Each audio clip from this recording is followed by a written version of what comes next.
Yo, what's happening? Starlito. Hey, I'm Mr. Don Trip. We We are are Stepbrothers. for life. And We this checking is in with all hip-hop. What's going on, world? It's your man Chuck Creekmur, aka Jigsaw, here in the building at One World Studios with two legends in hip hop, Starlito and Don Trip. What's up? Man, just coolin'. How Appreciate y'all doing? Hey, man, can't complain. Yo, Wouldn't dare complain. Y'all was handling business in the elevator. I was trying glad. to talk chit chat. They was handling business. I was glad we had service, you know. Yeah. Business got to get handled. That's what's up. How y'all doing though? Man, hanging in there. Yeah. Hanging on by a thread. Yeah, you know. By a man. thread. Don't say that. Don't say that. Y'all got Stepbrothers for life. Indeed. The newest installment in the mixtape series, the legendary mixtape series. Now, before I get into that, I want to get back into this hanging on by a thread stuff, because the level that y'all operate at is a high level artistically. Yeah. So, You know what I mean? I don't think he mean in general. I think he mean like right now. I ain't had my vehicle nap for the day. Oh, Yeah. Okay. We in grind mode. Okay. Yeah, definitely. It's not we in the next phase of stuff. Like the album is on its way. Indeed. May 9th. May 9th. Yeah. And so we doing all the rest of the work that's outside of the rapping, outside of creating, putting pen to pad and recording. Now we in the, presentation, the marketing phase, and which is a lot of travel. It's a Yeah, a lot less sleep. Intense. Yeah, and he play PlayStation a lot. So, Oh no! I know you weren't up. You wasn't up last night playing PlayStation. No, actually, we was up last night running around. Okay. And by the time I made it to the hotel, I crashed. But it ain't enough hours in a day for me to get some sleep. So Right. Well, they say a nap extends your life, so I'm not going to judge you on the nap part. oh, indeed. Yeah. So let's talk about the album a little bit. I mean, this is an album, but it's an extension of the mixtape series. Right. First of all, like, what took so long for y'all to put this together? I think life. We initially intended. I don't know which camera I'm supposed to be. I guess the first one. We initially intended to drop the fourth one shortly after we did 3. I want to say you said 9 months or no more than 9 months. Yeah, that was the game plan at the time. Yeah, and like you said, life happens. Yeah, Yeah, it goes without saying. A lot happened between Stepbrothers 3 and up to now and 4. So when you say it took a long time, it did chronologically. When we look at from 2017 to 2025, but in truth, when we actually locked in, zeroed in, focused on making the project, right, it took like 6 weeks. Okay. And even with that, it's our geographical distance that is the primary challenge, because we're from 2 different cities. He's from Memphis, I'm from Nashville, about 200 miles or so apart. Right. And we have our personal lives that a lot of times take precedent over. We got in-house studios set up so we can record and create at our own free will, but when it comes time to collaborate, we get in the same room, which requires one of us or both of us to travel to meet. And like I said, in 6 weeks' time, we had about 6 or so studio sessions. And there's the 16 tracks that you get on this album. Yeah. So that's great to hear, man. We hear about people phoning in, phone. And I literally mean that, like phoning verses and beats or whatever. But to hear that you guys were actually in the studio is dope. Yeah. To hear well, that. for every Stepbrothers project, that's the number one. That's the main factor. We don't email those. I mean, when we're doing solo projects, we be in different places in different times of our lives, so it's nothing then, for us to email each other a record. But it would be my record, and I just need his contribution. But when it comes to the Stepbrothers projects, even from day one, we felt like that was the main ingredient. The fact that we were in the studio together to create everything from scratch together. Yeah. So for every tape, that's how we rock. Same thing for Stepbrothers 4. And like you said, the time in between, we done a lot of records together, but none of those records were Stepbrother records. So, again, it's easier to get that done throughout the years. We just send those to each other, or I might make a stop out his way, but we ain't doing Stepbrothers. And once we lock in and we doing a Stepbrothers project, we truly focus our resources to it. Yeah. Right. And what's funny is if you look at the time lapse on the earliest version of the Stepbrothers, you guys are, I don't want to say getting old together, but y'all like, yeah, we grew. Yeah, y'all evolving. Yeah, definitely. Yeah. I mean, it's on two ways to go. You either grow or you go on the ground. Yeah. So it's a luxury to be able to to grow with your brother, or your friend, your comrade. So because a lot of times people grow apart. Yeah, and so true that. Like I said, it's a timeline. All of it, even with the greater distance between Stepbrothers 3 and 4, we actually grew closer. Okay. Yeah. And some of our favorite groups, we watched them go away. Turn into solo acts. Right. Stop recording together. Despise each other and everything else. So to say we didn't return with a Stepbrothers 4, but we probably got you 20 or so records in the time in between. And also I was in his wedding, and we, were at family events. I popped up at a surprise birthday party they had for him. He's, and vice versa. We had kids' birthday parties and otherwise, and baby showers, funerals. Yeah. It's like I said, it's family in real life. So that's dope. Yeah. Versus you see people that you can tell they ain't been around each other. Even when you go see them perform, if they gonna go get the check together, it's like, man, y'all ain't practiced. Right. You know what I'm saying? Right. Next thing you know, they publicly beefing. And some can't even get the check together. Right. Exactly. Right. Exactly. They can't put the differences aside. And I think that's a wonderful thing to have. I think that's like I said, I think that's a luxury to be able to, for us to still be able to coexist with each other and not have grown apart, in the midst of what we're doing. And at the same token, not grow egos. I think that's vital in our existence as well. I don't. Ain't no big eyes and small U's. We truly do this as a team. So, okay, I want to ask you a question about Tennessee. Who was the first rap artist you knew about from Tennessee? That's hard to say because when I was growing up, they kind of were all in the same group. Okay. I don't know if you can call them a group or not. What was the name of the group? Well, 3 6 Mafia, I don't know. It had a lot of different names. Okay. But when I started hearing 3 6 Mafia, it was 3 6 Mafia, Gangsta Black, Player Fly.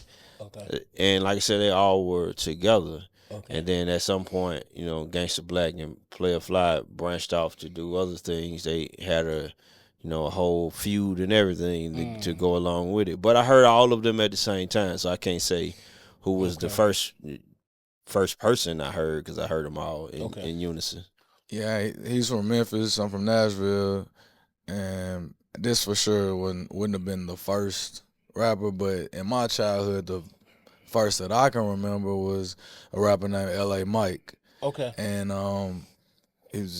L.A. was for Litton Apartments, which is in East Nashville. Like, we went to the same bar. He got his hair cut at my cousin's barbershop. Okay. So that was my earliest memory of seeing L.A. Mike posters in the barbershop.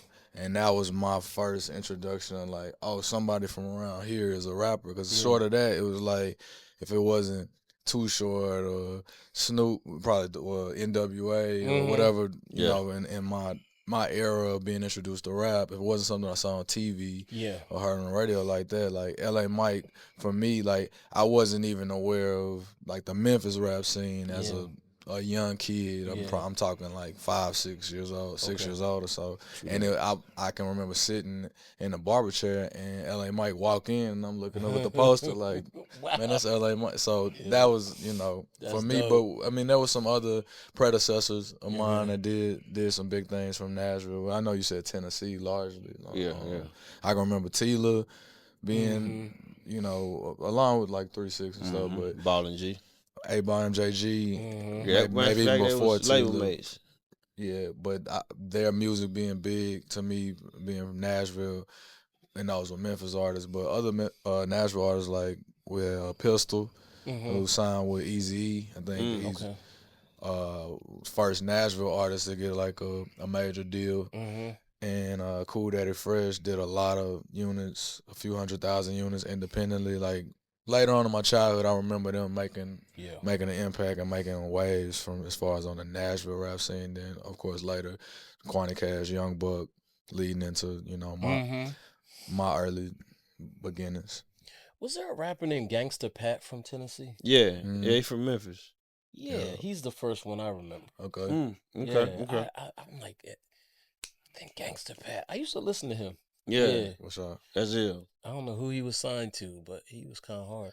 It's tricky when it gets you that part because a lot of it was independent, and I think at some point all of that shit all of them were together, and like we were saying a second ago, you started to grow apart, branch off, especially with it being business. Yeah, it's a little easier to see people wanting to go their own ways and try their own route. Tennessee in general.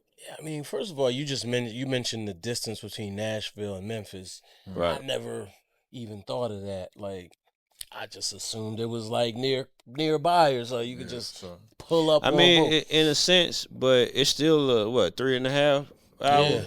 Yeah, it's still a 3.5 hour drive. Right. So that's what I mean. In some cases, like you got we were just talking about it earlier. Like Louisiana, not Louisiana, New Orleans and Baton Rouge are so close. They like I think you said an hour apart or something. I'm not sure exactly. Maybe an hour and a half. Okay. Right.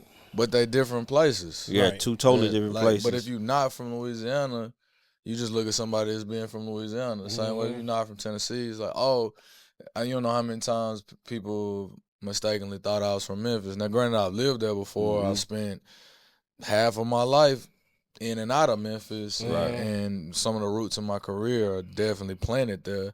I consider it a second home, but the mistake is just association. Like you're in Tennessee, and then there's so many artists that have risen to prominence out of Memphis, and they're indie. Like you said, a lot of them artists, early artists being independent. You had Selecto hits based out of Memphis, so you had artists from everywhere putting their music out, coming through Memphis for that to happen. True that. It's way more of a hotbed for hip hop than Nashville is. Nashville is country music USA.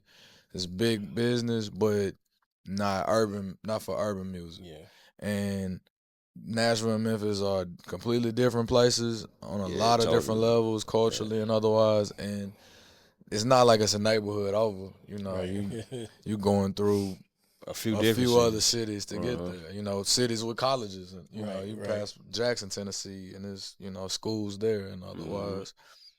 But yeah, I understand it because even up here all day yesterday, we like what borough we in now, or like where we, because it's foreign to us in the sense of like it all looks the same because it looks so different than where we from.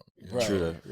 But you be cussing somebody out from Queens to say you from Brooklyn, like hell no, Right, exactly. And it's y'all like fitting in like that in New York? They mistaken you as New Yorker? No. He's saying the same way a New Yorker would feel if you from Brooklyn. It's like, right, nigga, this Queens. Like what you thought that was. Yeah, same deal. Feel like that in Nashville and Memphis. If you ask a person from Memphis if they from Nashville, it'd be the same thing. Like, no, of course not. What make you think I'm from Nashville? Yeah. And the prison system ain't done no favors to that because, by the time you in state custody, you go to the state pen, you in there with people from all over the state. Right. And so early in my career, because I did business with an artist from Memphis, partner with Yo Gotti, I remember it being a thing. Like people back home, like, man, what you doing? Like, we from Nashville. Like, we don't, like it was. I can say in that time, this is early 2000s, we bridged the gap in a lot of ways on certain street levels. You know what I'm saying? We made that like, okay, I guess they ain't so bad from over there and vice versa kind of thing. And college too. I went to school at Tennessee State with so many people from Memphis. That's how my music made its way to Memphis originally. It was my peers that I'm, on the campus with. And so it's like I never saw the divide because I made friends there and then I did business with people there. So, and I think that's why Memphis embraces me too, because I never leaned into that stigma of it being two different worlds. I'm just like, y'all rock with me, y'all rock with y'all, and it's been love ever since. That's good. Are we too tribal? Because I'm like, well, shoot, Man, can we what? cut it out once and for all? Like, it just come together. I'm tired of being from here or from like, for sure. Oh, you did this, or you not from here. You know, like we it's definitely weird, and in most cases, outside of our culture, it don't really matter. I know. You know. I don't know.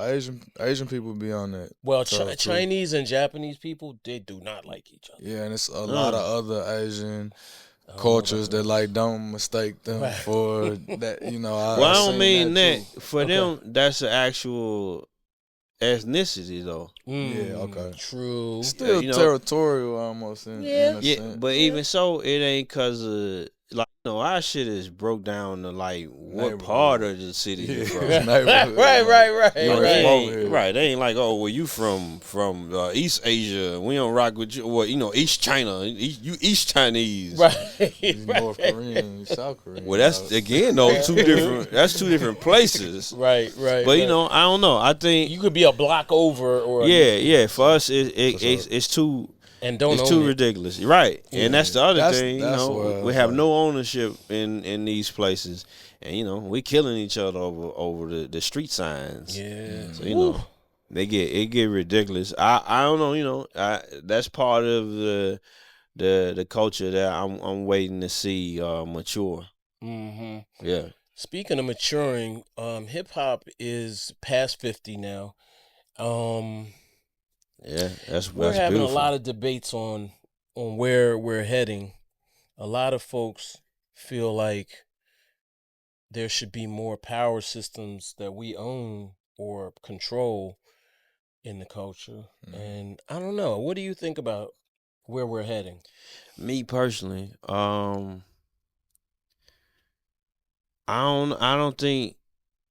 don't think that's what's really important. Who runs it or who the gatekeepers are.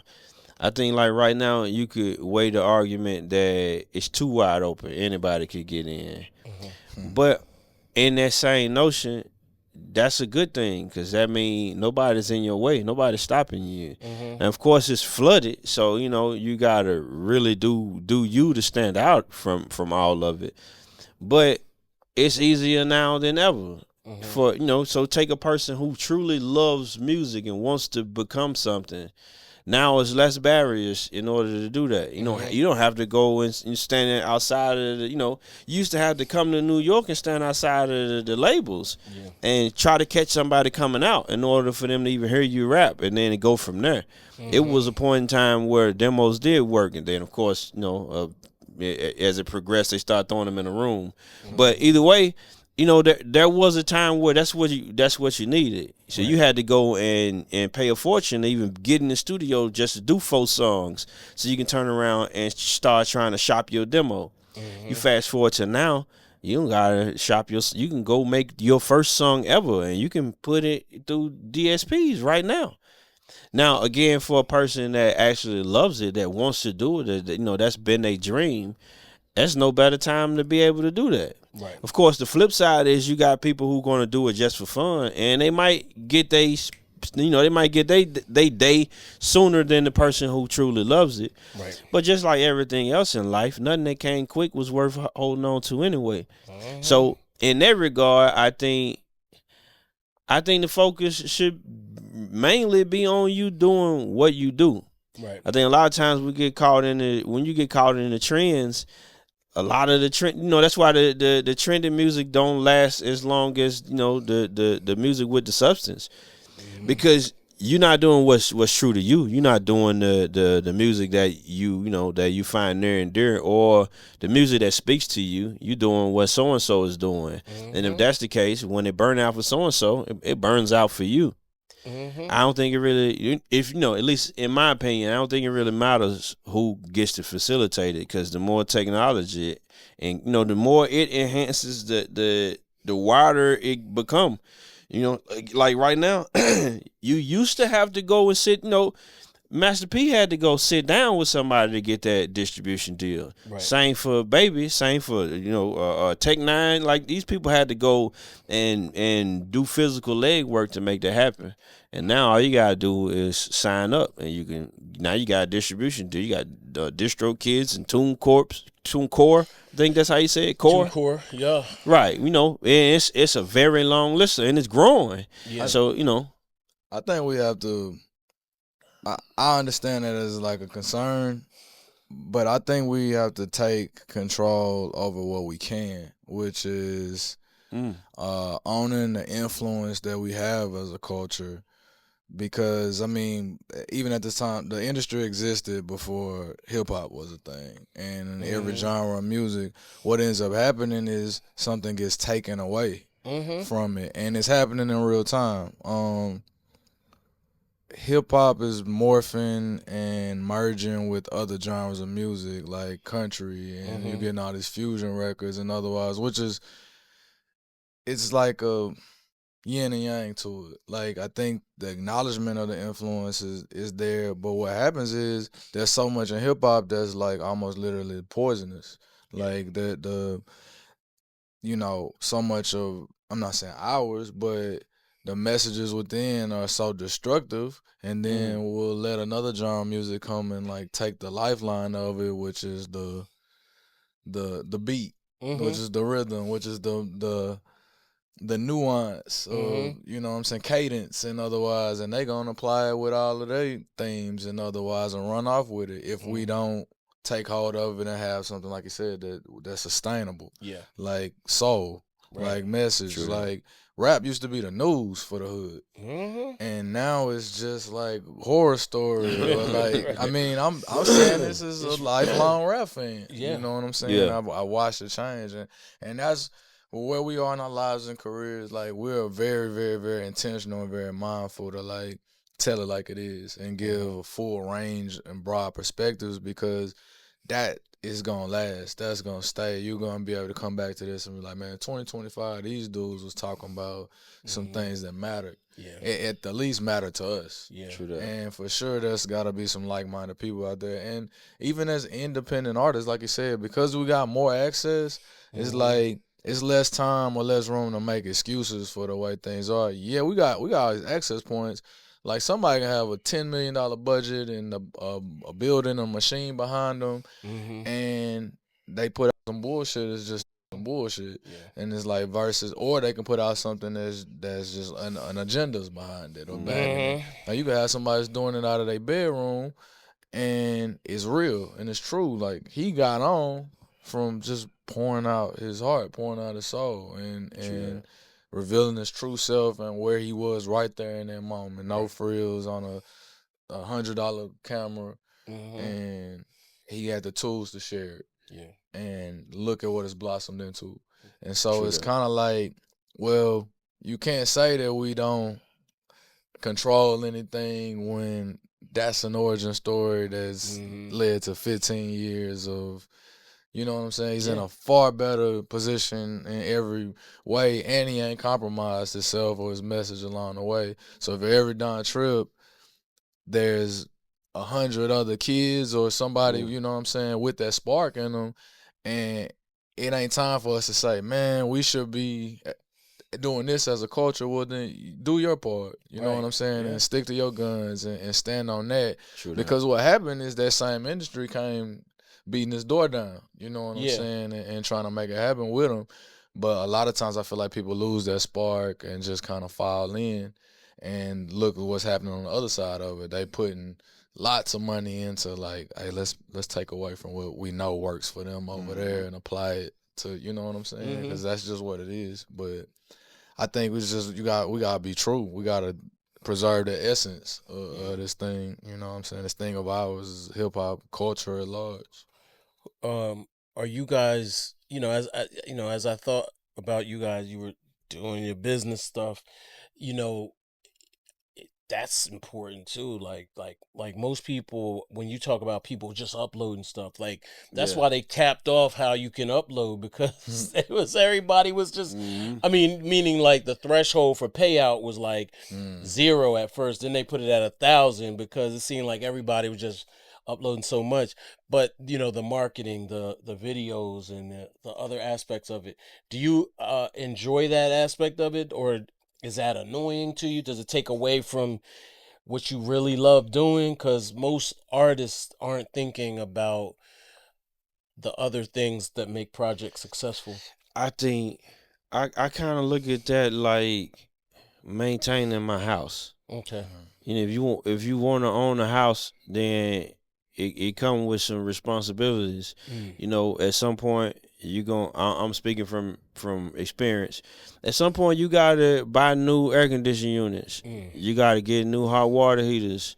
You gotta redo your gutters. You gotta get new shingles on your roof. That's if you want to maintain this house. I mean, if you want to keep this house, you're gonna have to maintain it. Right. And same for us. If we want to keep our livelihood and us being independent, that means I can't call somebody to take care of it. I can pay somebody to take care of it. Right. But no other person's going to, I got to be the person to be proactive in that manner.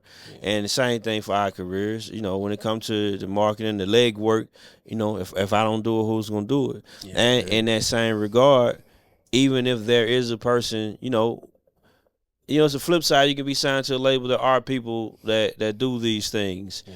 But even in that sense, if you ain't proactive, if you don't believe in you, why would somebody else believe in you? Yeah. And in our cases, we kind of we don't have the luxury of not leading by example.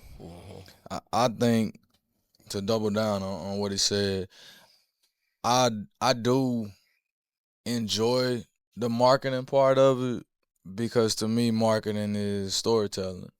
And we're already like vivid storytellers on the lyrical side and on a production and creating the music. But it's this, as it said, no one can tell your story better than you. Yeah. So even as you outsourcing with PR firms and people that do marketing, like, you gotta understand your vision for yourself and how you want to present yourself. And in this case, a project, like, there's a full story behind it. Now, sure, if I can get you to sit down and listen to a 51-minute album, maybe you'll get that. But part of the challenge is I got to get you to sit down and listen to that and to get the full scope of it. So I welcome the challenge of, like, how can we present this? How can we, maybe, if I can get 3 minutes of your time, how can I turn that 3 minutes and parlay that into 51 minutes, or into you getting into my back catalog, or you anticipating the next thing? And just as a hustler, I understand that, like, what are you without customers? Right. Whatever your product is, people got to know you got it. You know what I'm saying? And I know we got a high value product, so it's like, first step one is get the word out. And so, that's the biggest part of my hustle, is knowing that you can't skip no steps. And like you said, one, even if people are behind you or helping, supporting, empowering, they got to believe in you. And nobody going to believe in you if they don't see that you believe in yourself. And so I've, like, as a true independent, I've had to learn how to do everybody's job. Like, I know how to work them cameras back there. Like, you know what I'm saying? I could tweak the audio if it came to that. Because when it's time to fix things, I think a handy person has a leg up on maintaining their house. If you know what I'm saying? And that's just, like I said, the ethics of it as a hustler is like, I embrace the marketing side and this part of it as much as writing the raps, or When y'all listen to the old, when you go back and listen, first of all, do you go back and listen? Not often. Not often. Okay. Not for me. Occasionally. Not, and for me, not while we're creating. Definitely not while I'm creating. Okay. But even in my leisure, I don't much go. I don't look at old pictures, so I don't really listen to Why not? old music. I Old don't know. pictures are good. I don't never really focus on what it used to be. Yeah. I'm only trying to progress. I was there. I remember it. Yeah. Now I'm trying to build something for for the future. Okay. And I don't know. I guess that's kind of my philosophy when it comes to that. Now, they say, well, I have a philosophy that you can become depressed looking back. Like you could be like, man, it was so good back then. I mean, man, I wish it was. Well, like see, that. I grew up in a family with a lot of with alcoholics and addicts, and I'm a person that I guess I overanalyze people or in situations. So growing up, they used to tell us, they get lit and tell you the same story you've been hearing for 30 years. So at some point, I started like piecing together these stories, like your version of it, your brother's version, your mama version, and I started making whole stories. Yeah. And what I gathered collectively is that it's not that they telling you the same story because they got no more stories. They telling you their glory years. And in most cases, once you reach a certain age, the glory years are over. So for me, that's how I live. I live like my glory days are ahead of me. Right. So I ain't really focused on what happened. We speak on it. I might I won't say reminisce. I might recollect, but I never get stuck in what used to be. Maybe when I think about people that didn't survive this long. Yeah. But other than that, I don't really, I don't backtrack. I don't do my personal montages. I'm just like, I get it. I know where I came from. I never forget that. But I know where I want to go. And I don't know. I think, what Jelly Roll said, your windshield is bigger than your rearview mirror for a reason. And that's just how I live. Like I'm trying to see what's ahead of me, not so much what's behind me. Okay. Yeah, that's kind of deep.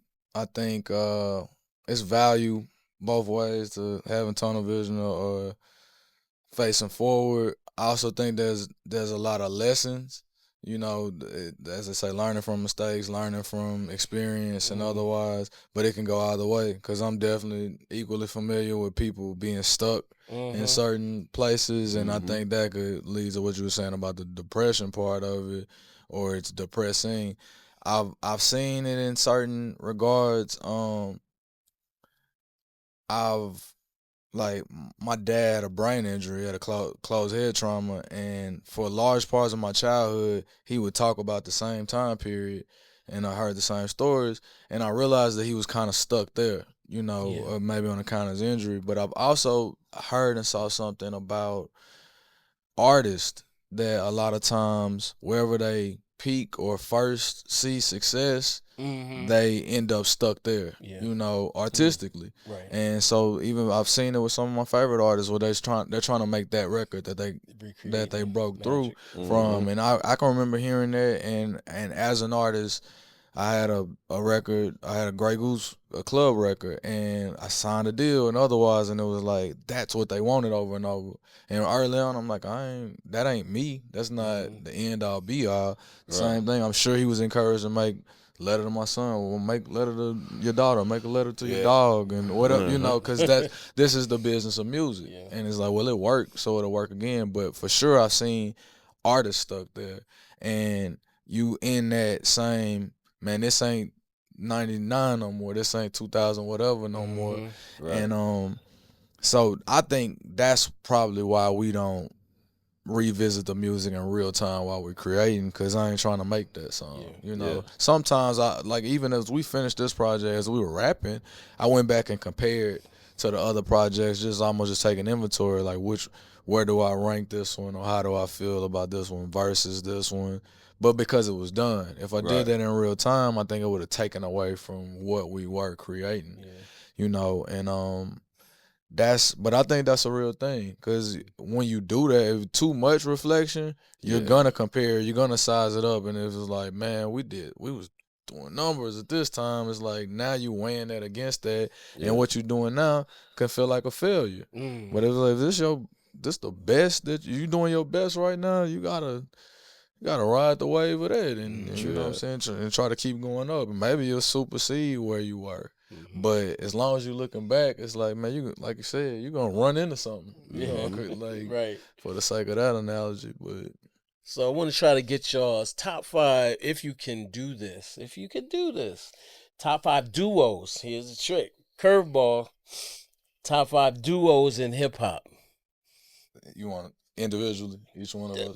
Between, it's on, however y'all want to do it. That's cool. I was thinking between the two of you, but. All right, well, let's do one at a time for our 5 and 5, so we don't give y'all the same list. Okay. Hold on. All right, so. Any era though, it doesn't have to. But the duos got to be duos. It can't be 2 of a 3-man group. Well, I'll have it if you want to say a duo with a DJ is a duo, I'll have it. Okay.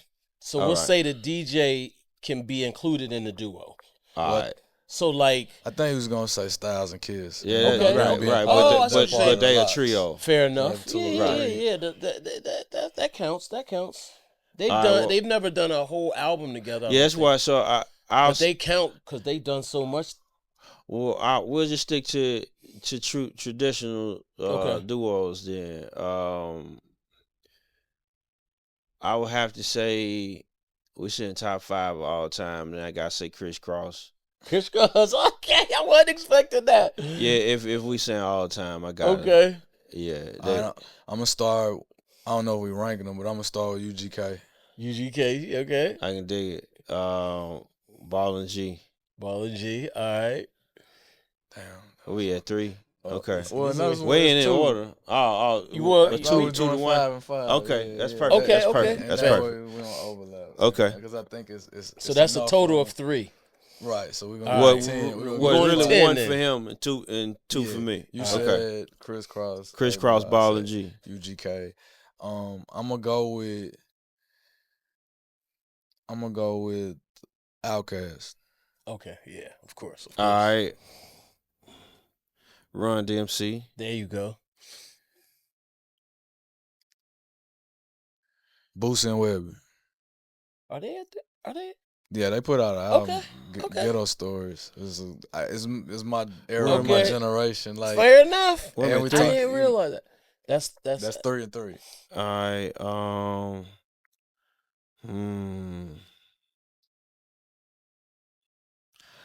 I'm gonna say Redman and Method Man. Okay. Damn, he took my next. I'm gonna go with the Clips. Clips. All right. Yeah. I fuck with that. That's 4 for me. How many is that? 8? Yeah. Duos. Y'all doing good though. I'm gonna say Capone and Noriega. Ooh, I got it. You said CNN. She said CNN. So all right. That's not a wrong answer, but I have a logical reply to that. I'll just say Mobb Deep. I knew you were gonna say Mobb Deep. I had to. I'm sorry. I didn't mean to interrupt y'all list, but I have to. Sorry, Queens. Shout out to Queens. Go ahead, Nadi. Now it's your turn. That wasn't gonna be my 10. Okay, so cool. I'm cool with that. Man, I want to go off the rails. You know, I'm slightly unhinged these things, but I'm gonna go Starlito and Don Trip. No, I can dig that. Y'all deserve it though. Y'all deserve it. I sure. can definitely say that. I can definitely say that. For sure. I thought about Gangsta Boo and LeChat because Gangsta Boo is my girl. I know they didn't. They never did it. I know they never did, but they were very close though. Yeah. I was listening to them the other day. Shout out to LeChat. Yeah. Shout out to Rest in peace to LeChat. Boo. Definitely. Yeah, rest in peace. That was my man. There was 2 people that embraced me from day one. Like I was nobody, and I met them both separately in different times or different points in my life, and they both embraced me, and it was always genuine, even up to now. I still rock with me and Chat still rock, and Boo, her and Boo were like sisters. I don't know how they were like together early on, and that is what it was. But when I met them, like they were super tight, and even when she passed, Chat took it pretty hard. So I think even though they didn't have a official project together, I think they definitely worth mentioning. And if anything, they were the queens of Memphis. So definitely. They I always give 3-6 a lot of respect because they were like the only group. I don't know another rap group that had 2 women in it. You know what I mean? And that's true. That's true. Yeah. Crime Mob. Crime Mob, true. But it's levels. We probably 3-6 it's levels up. to that. Yeah. 'Cause I was about to say DJ Paul and Juicy J. I was close enough. Even though they worked as a part of a bigger right clique or collective, but they were at the forefront. They were definitely Pink in the Brain or the Brain in the Brain. Yeah, for sure. And set a standard. It was a lot of honorable mentions. I wanted to say Nate Dogg and Warren G. I was thinking Corrupt and Daz. I was thinking Dog Pound, Corrupt and Daz. That was one. Field Mob. Out of Georgia. Definitely Field Mob. Shout out to Smoke. Yeah, it's a lot. It's a lot. I mean, and that's to say, even for us, like, man, we're students of this. Like, we're not so full of ourselves to act like we God's gift to rap and nothing before or after matters. Like, I like what some people collaborating have done since we've linked. I will say the collab project is kind of more of a like novelty thing than we turned it into its own entity or brand or franchise, if you will, because there's been like Drake and Future project was dope, but it was a one-off. You know what I'm saying? And a lot of times it can seem like a play more than like, okay, we locked in or we rocking like that. So I agree, and I appreciate y'all's chemistry through the years, and the music holds up, which is really dope. Because a lot of music it's nothing wrong with being in a time capsule, because I think that exists. But for it to be in that year or whatever and still be listenable is always dope. Yes, we're fortunate too. Yeah, for sure. The Big Timers, that was gonna be my number 10. That's what that was a big one. Yeah. The Big Timers, underrated. For sure. Yeah. Okay, all right. Well, fellas, I appreciate y'all time. Hey, man, appreciate yours. Any final words for the project? Man, Stepbrothers for life, May 9th. The tour, we gearing up, man. We adding new dates daily. So, we putting as many plays together as physically possible. For sure. Y'all got a favorite city? Outside of, your city? No, I actually don't. I don't have a favorite anything. You don't have a favorite anything? No. I don't know. Well, whenever I travel. Favorite gun, bro. Favorite gun? What's your favorite gun? He got like 200-something guns. Word? Oh, my God. We got to talk about and 244. 244. I just bought 4. Whoa. I don't know. It depends on. Maybe he doesn't have a favorite anything. No, you gotta give it. Oh my God! Now, okay. Why you love guns so much? It's a few different reasons. The main reason, it's like painting. It's like it's therapeutic. It's like painting. Yeah, it is. Well, y'all in New York, so you can't like go to the gun range. But if you go to the gun range and you take your target, it's a line. Sheik Luch say, "I put 30 in your head, all in the same hole." Yeah. If you can manage to destroy a complete circle out of a target, then that in itself that's art. That's artistic rendering. Yeah, you could frame that. Okay. But Sheik is a poet. A painter. It's like I I guess that's how I correlate it. It's I don't know, man. It's being able to control something that powerful. Because you know that same round that you using for, it could be for sport, could be for training, could just be for practice, or for me, you know, stress relieving. Pointed in the wrong direction, that round destroys. Yeah. And you know, I think that, you know, might be like maybe not the exact kind of thrill you would get from like being like skydiving or that kind of. But I think it really bottled down to the control. Okay. Because I got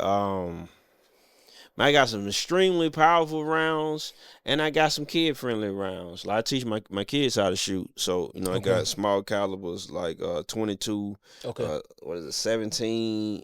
Yeah, I think it's NHM or something like that. Okay. 4.6 by, I'm not sure what the casing is, but it's a 4.65 then you know I don't know if you're familiar with any of these rounds, but those are small calibers. I'm not. Around like a 4.6 is a round that's typically fired from MP7. The MP7 is not civilian legal. It's a military gun. There's no single fire for this firearm. Okay. But those rounds are pretty powerful. Like, you know, even though it's a small caliber, it would destroy anything. If you was shooting at a car door, it might make its way out of the other side of that car door. Got it. Same for like a 5.7 to make its way through the door. Okay. But I also got like big rounds, like 458 SOCOM, that knock the door off the hinges. That's how long the round is, but it's about as thick as my thumb is. But it'll knock the door off the hinges. Right. It's a like a 4570. 4570 was designed to drop small elephants in buffalo. Yeah, so you know, I got a question for you. Is a sniper a coward? A coward? No. Okay. No, well, you got to consider first. If we talking about like DC sniper, on higher learning, I thought Remy was a coward. Remy was definitely a coward. well, see, but that's what I was getting at. If you take a gun and put it in you know, if you use a gun for malicious intent, you a coward anyway, because there is no way to defend. But I mean, in the true sense of what a sniper is for war. Right, that sniper is there to cover what you can't see if you on the front line. Copy. And in that sense, you know, them snipers keep people alive, and vice versa. Those snipers keep you from getting hit by other snipers. Yeah, and you know, so I think that's one of the most needed positions if we speaking like armed combat. If we talking about like on some you know, some mass murder terrorist kind of shit, right. then I think that's quite cowardly, because you know, I don't know. I only believe in using a firearm when it's necessary. Got you. I don't, you know, because you can't, ain't no erasing that. You can't undo that. You know, I hit you in your jaw a few, you know, days, maybe a week, you know, swelling go down, you good. But, you know, shoot you, that's a whole different You good thing. after a week? Well, you know, a punch. Oh, right, that's what I'm saying. Oh, if I physically hit you.